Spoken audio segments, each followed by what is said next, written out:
A few weeks ago, I went to this picnic with my family and friends to this park. So there was nothing to really do there since there were many trees and just one playground around. And at that time, Blubs and Cheesesteak from the hiking video came with me to this trip. And when we arrived, Cheesesteak suggested that we go to the playground. You are 6 feet tall. You're not setting foot in that outdoor miniature dollhouse. We ain't gonna break shit today. So instead, we decided to go to the lake across the road. But before that, I decided I wanted to bring another girl who came along with us to this park, especially since she was just chilling in the car. So we went to her and asked, "Hey, how's it going?" "Fine." "Good, good. You wanna come with us?" "Where you guys going?" "To the lake."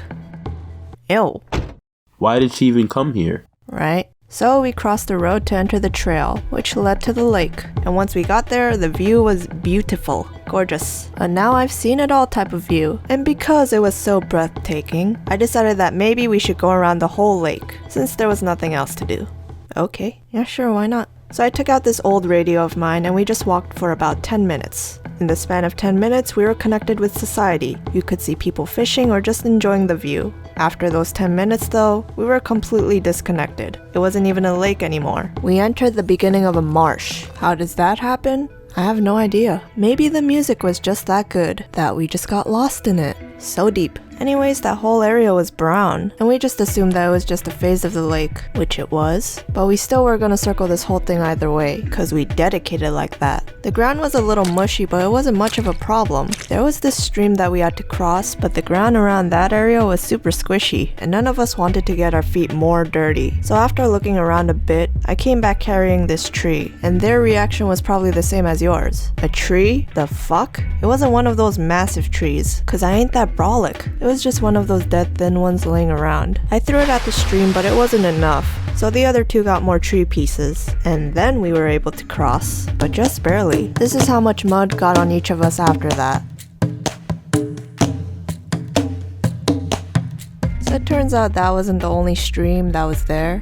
There were 2 more of those left, and we decided that this was gonna be like a game, mainly because it was getting harder each time to cross. At the 3rd stream, we grabbed this huge tree branch, and we carried it together. But let me tell you, I caught this woman behind the tree line just staring at us, and so I stared back at her, and then she stared back at me, and I kept looking at her, and then she walked away after a few minutes. We thought this was strange, since that area was fenced, and no one was supposed to be there. But I assumed that she gave us that look, because we looked equally suspicious. First off, all 3 of us were kinda filthy. We were in the middle of a marsh, we were all carrying this giant tree branch, like we thought we were lumberjacks or some shit. And I didn't mention this, but there was goose crap all over the place. Every step you took, there was a guarantee that you had to step on one piece of feces. Not even the worst part. That type of poop was a slidey kind of poop. You step on it and it doesn't flatten. It just slides with your shoe. Like, what the f- Come on, you damn birds, learn to clean up after yourselves. Honestly though, what were we doing? No matter how much we wanted to return now, there was absolutely no going back at this point, especially because this was the final stream that we had to cross. I was feeling hasty, reckless. I didn't care anymore, so it really didn't matter if there was a log or not. I just jumped. And then what happened was...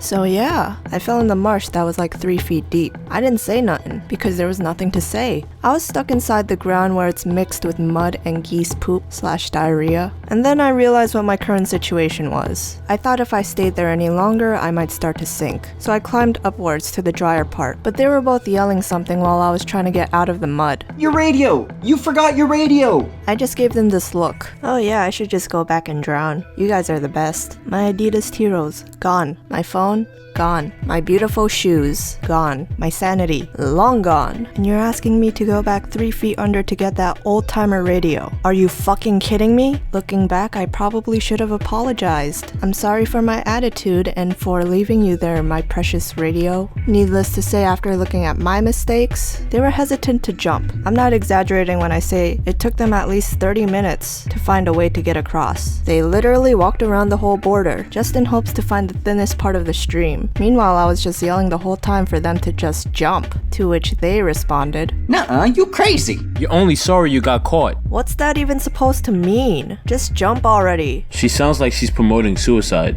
Oh my god. I guess that time waiting was actually worth it for them, because they made it across without falling in the mud. Claps for them. So at the end, we were all able to pull through. If you guys want the second part of this video, I'll make it. If this story sucked ass, I'll gladly make a different video for you guys. But spoiler alert, we find this creepy doll, 3 large dead birds gathered together, and drugs. So tell me if you guys want to hear more about that in the comment section below. Peace.